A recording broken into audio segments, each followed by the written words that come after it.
Some days, I really hated the morgue.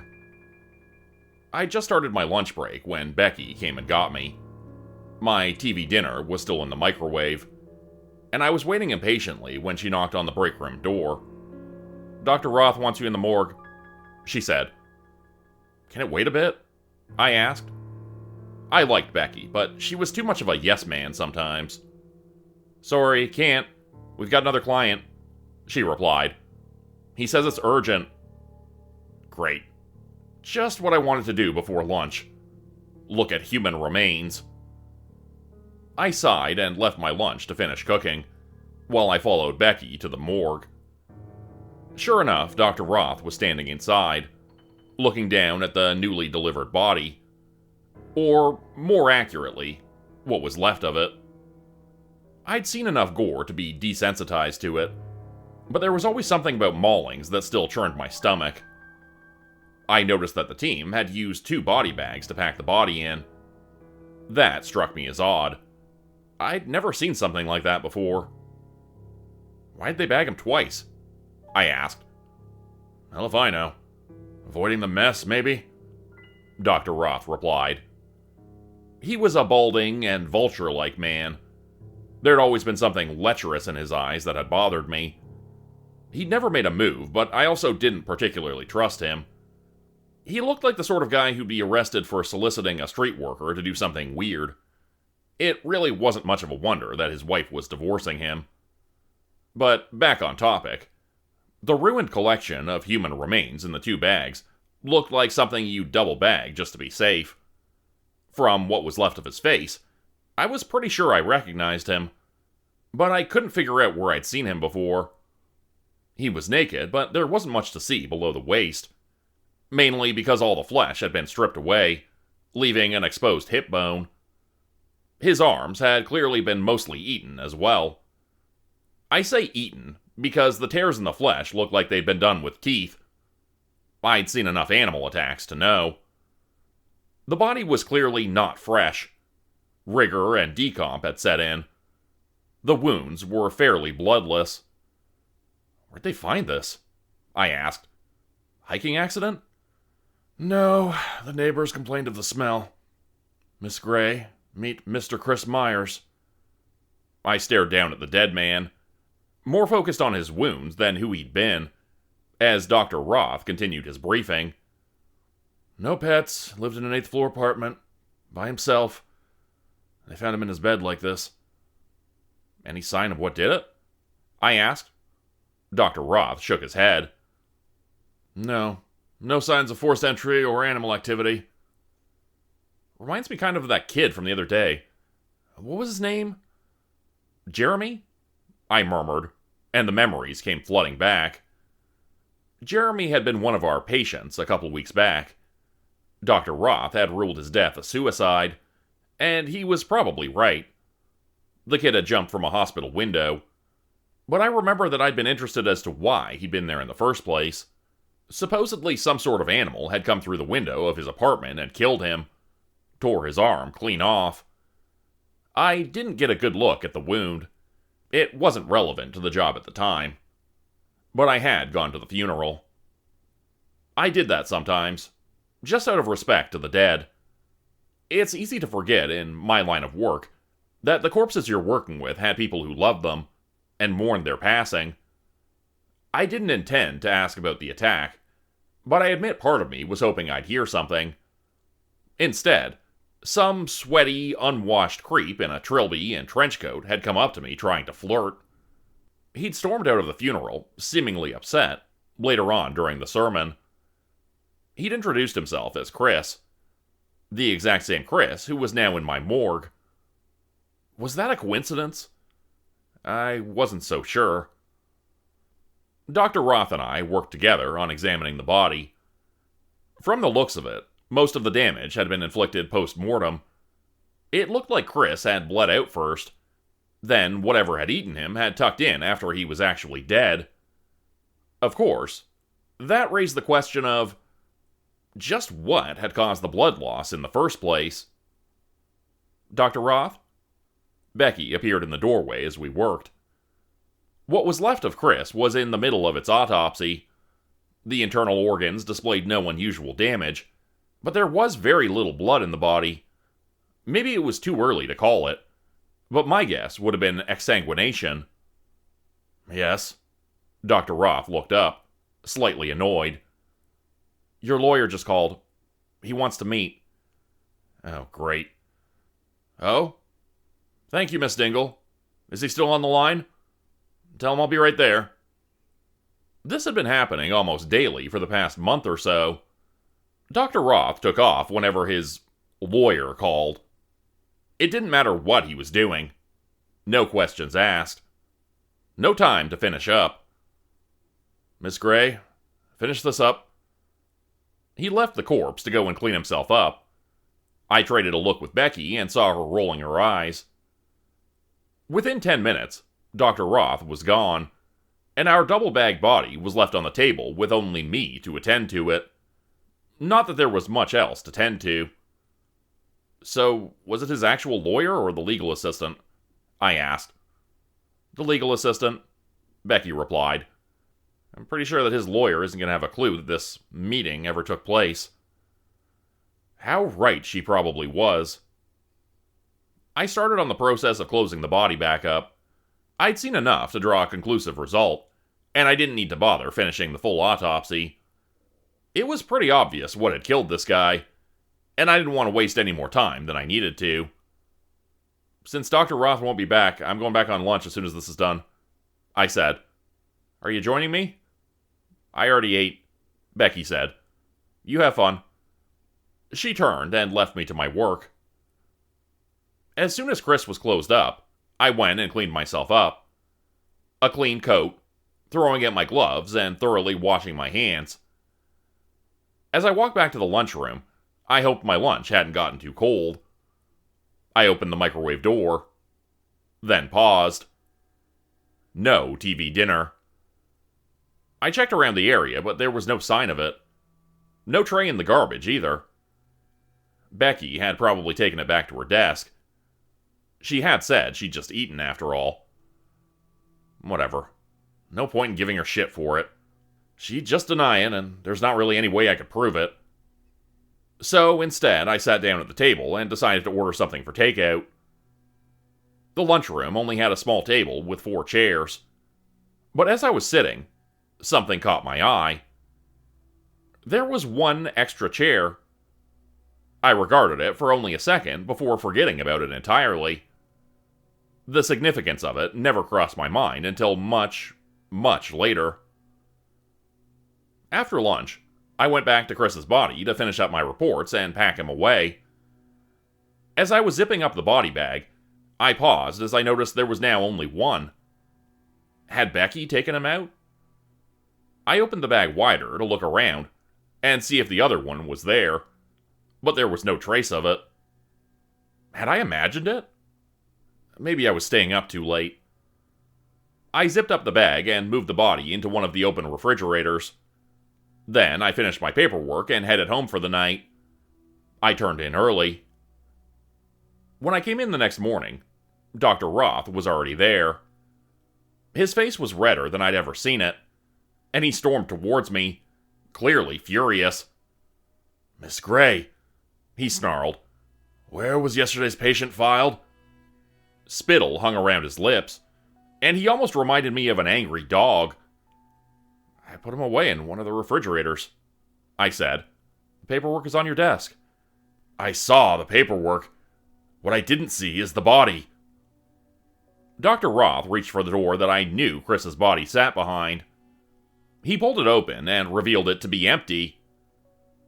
I stared blankly at the empty space before panic set in. No, I know I put it away, I murmured. I know I did. I checked the one beside it and the ones above and below. Moving a body is not something you'd forget easily, and I knew I'd put Chris away. Dr. Roth watched me, clearly still furious. Do you have any idea how this will look on us? He asked, glaring at me. Do you? I had no response, just impotent stammering as I stared at the empty refrigerators. Every other body was still there, but not Chris. I didn't understand. "I saw her lock up last night," I heard Becky say. "Good old Becky Dingle, coming to my rescue. And I'll lock the body up, too." Dr. Roth's anger fixated on her now. "Then where is it?" he asked. "Dead bodies don't just get up and walk away, Miss Dingle. If Miss Gray put it away correctly, then it would be in one of these refrigerators, which it is not." "I'm just saying, if she didn't, where else would it be?" Becky asked. Dr. Roth paused. There wasn't really any place else to store a body, unless you wanted to pull a very macabre prank. Chris should have either been on the table or in his refrigerator. "I see," was the only thing Dr. Roth managed to say. "Well then, let's contact the police. There's obviously something going on here. Maybe they can sort this out." I caught a cold side-eye from him, but he didn't say a word. We didn't get much work done that day. I answered the questions the officers had for me, and Roth took off soon after they left when he got a text from his lawyer. I watched him meet a cute blonde by the door and lead her outside, already complaining about his day. "What an asshole," Becky murmured the second he was gone. "Yeah," was all I could say in response. I saw her sitting behind her desk, feet up on a second office chair as she filed her nails. "Are you headed out too?" she asked. "Not a lot to be done today." "No, I've got some things to finish up," I said. Not a lie, although it was all paperwork. "I'll be back if you need me." Becky nodded and let me go without a further word. The latter half of the day was fairly productive.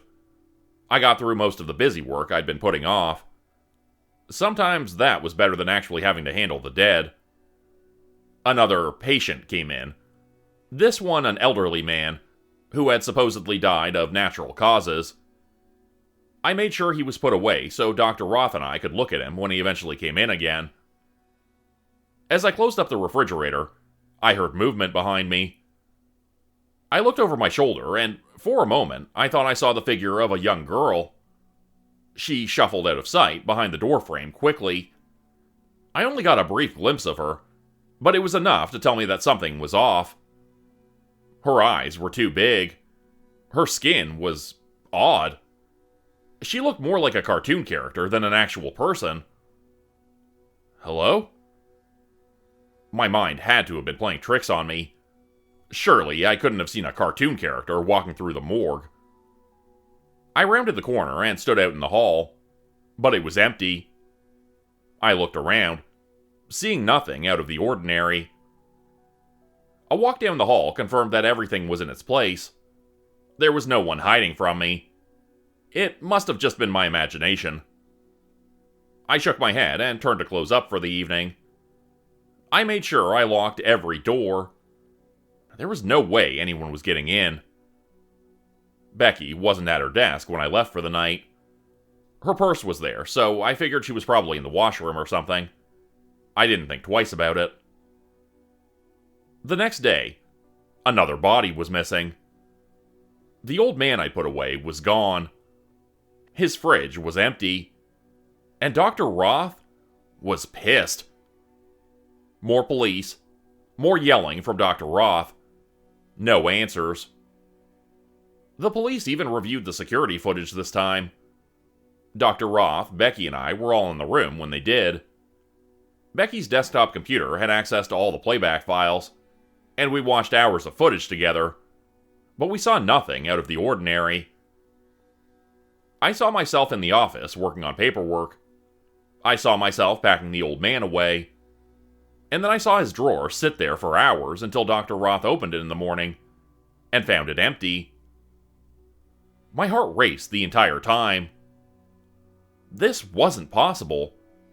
This shouldn't have even been remotely possible. But it was happening. And neither I nor the police had any idea why. That day, I kept a close eye on all of the bodies. Dr. Roth took off as he always did. but I made damn sure I locked up every refrigerator at the end of the day. Becky watched me do it. I asked her to, so I'd have a witness. "Don't you think that's overkill?" she asked. "Maybe," I said. "Until we get an answer, I'm not taking any chances. This has gotten out of hand." Becky nodded solemnly, arms folded across her chest. "It really has. I don't know why Dr. Roth is trying to blame you. Did you hear what he was saying to the cops earlier?" I paused. "No. What?" "Well, just this rant about how he thinks you're pulling some sort of con. The cops didn't buy it, but still. No wonder his wife's splitting from him. I'm amazed that blonde legal assistant keeps putting up with him. I'm betting the second he lays a hand on her, she'll sue his ass." She sighed in frustration. I had heard the rumors that Dr. Roth's wife was leaving because he'd gotten physical with her, but I wasn't sure if I believed them or not, and I sure as hell wasn't going to ask him myself. I wouldn't have put it past him, but at the same time, I wasn't entirely sure he had it in him either. "Honestly, I'm just getting tired of this shit," Becky sighed. "Yeah, me too," I said. "Well, whoever's doing this, let's see them get in this time." Becky glanced back at the refrigerators, almost thoughtfully. "Yeah, I don't think they'll do it," she admitted. "I guess we'll see."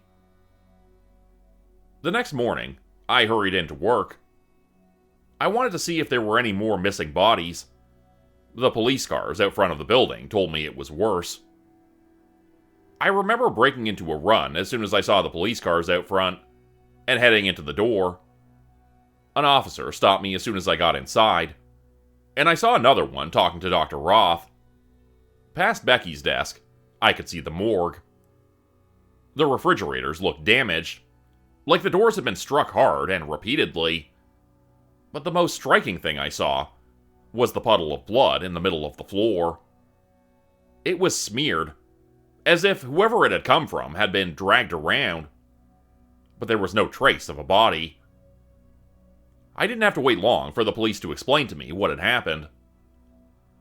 I'd never actually met Thomas before. I knew he existed. I knew that we had a night watchman, but we'd never actually crossed paths. Maybe it was wrong of me to think of it, but I was glad it wasn't Becky who had died. Becky came into work 30 minutes late with Starbucks and a baffled expression on her face before the police took her aside for questioning. When all was said and done, we were sent home for the day.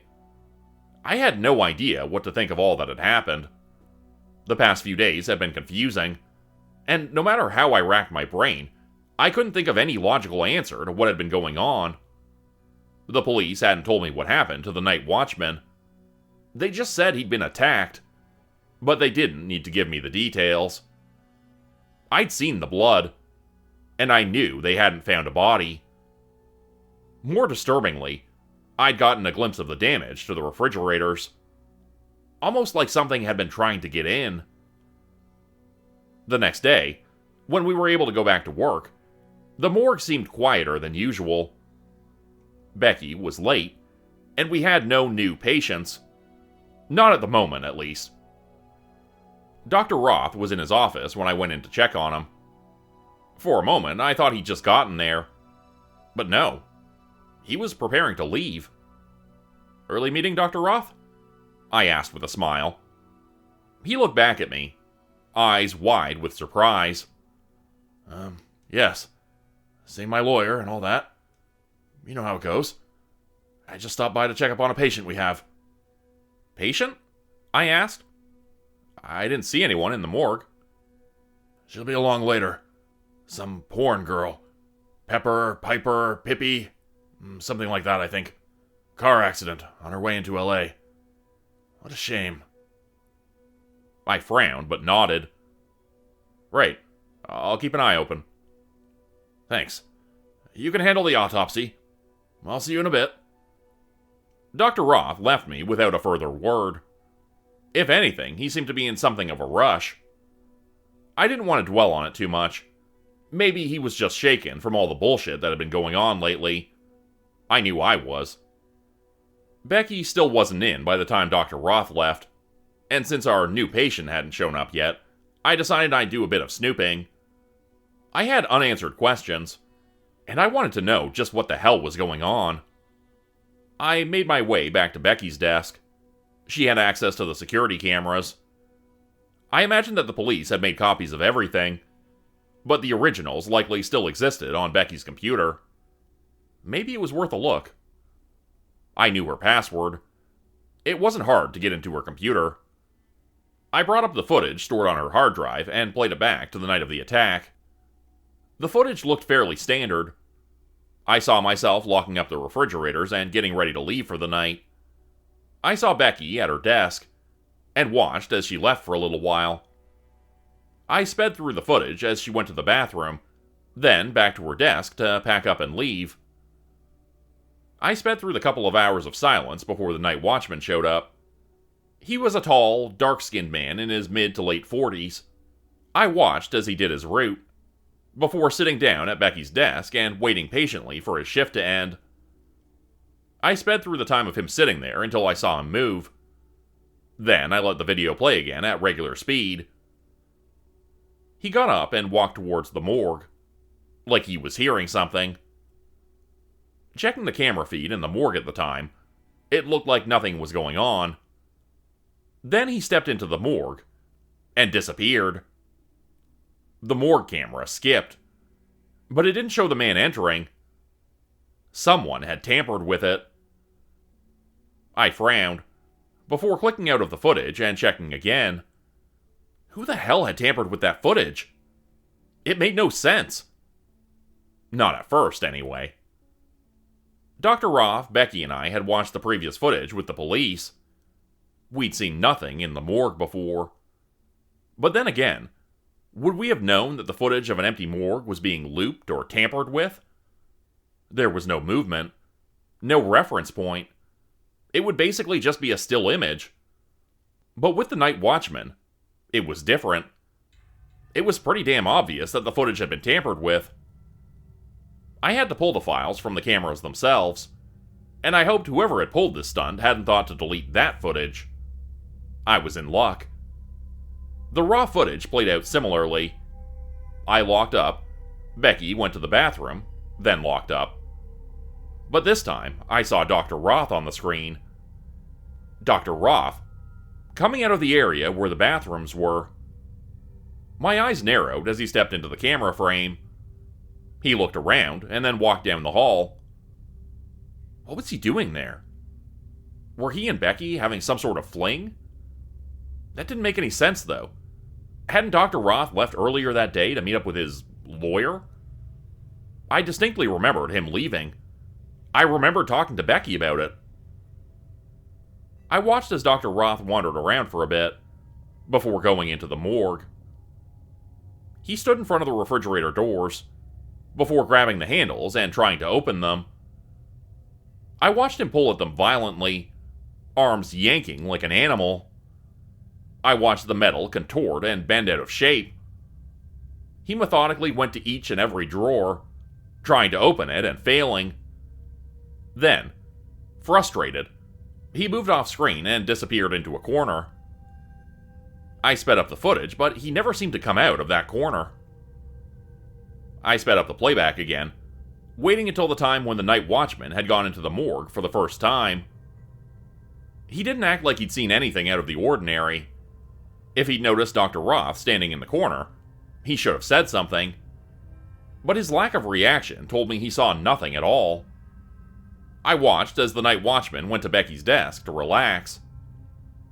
I sat there quietly, and sped up the footage for the last time, to reach the point where he returned to the morgue.